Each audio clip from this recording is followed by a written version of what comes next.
আমরা যেমন বনেদি বাড়ির পুজোর দিকে নজর রাখছি, রাজবাড়ির পুজোর দিকে নজর রাখছি, একই রকমভাবে বারোয়ারি পুজো, সেটা কলকাতা হোক বা জেলা, একই রকমভাবে আমরা নজর রাখছি। শুভেন্দু,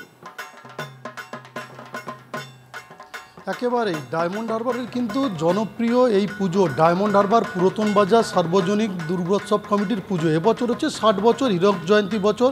আমি ক্যামেরা পার্সন সৌভিককে বলবো দেখানোর জন্য। এটাই হচ্ছে পুজো মণ্ডপ, যে ঐতিহ্যের প্রতিচ্ছবি।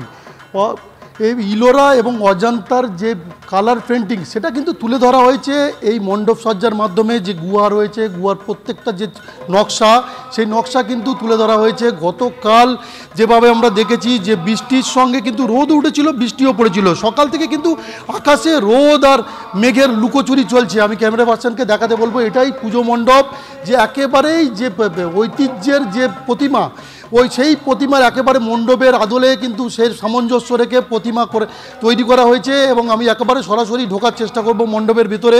তুমি দেখতে পাচ্ছ যে সপ্তমীর সকালে নবপত্রিকা তারা কিন্তু স্নান করে নিয়ে, স্নান করার পর সপ্তমীর পুজো শুরু হয়ে গেছে।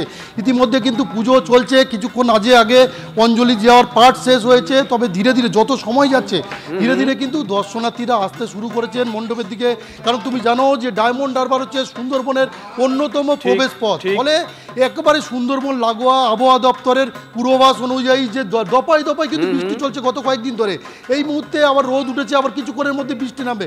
ফলে দর্শনার্থীরা তারা কিন্তু তাদের নিরাপদ সমস্ত রকম ব্যবস্থাপনা রেখে মণ্ডপে আসছেন। আমি একেবারে যে তুমি দেখাচ্ছি যে পুজোর একেবারে সপ্তমীর পুজোর আমরা দেখছি। শুভেন্দু, পরবর্তী সময় তোমার সঙ্গে নিশ্চয়ই কথা হবে আমাদের।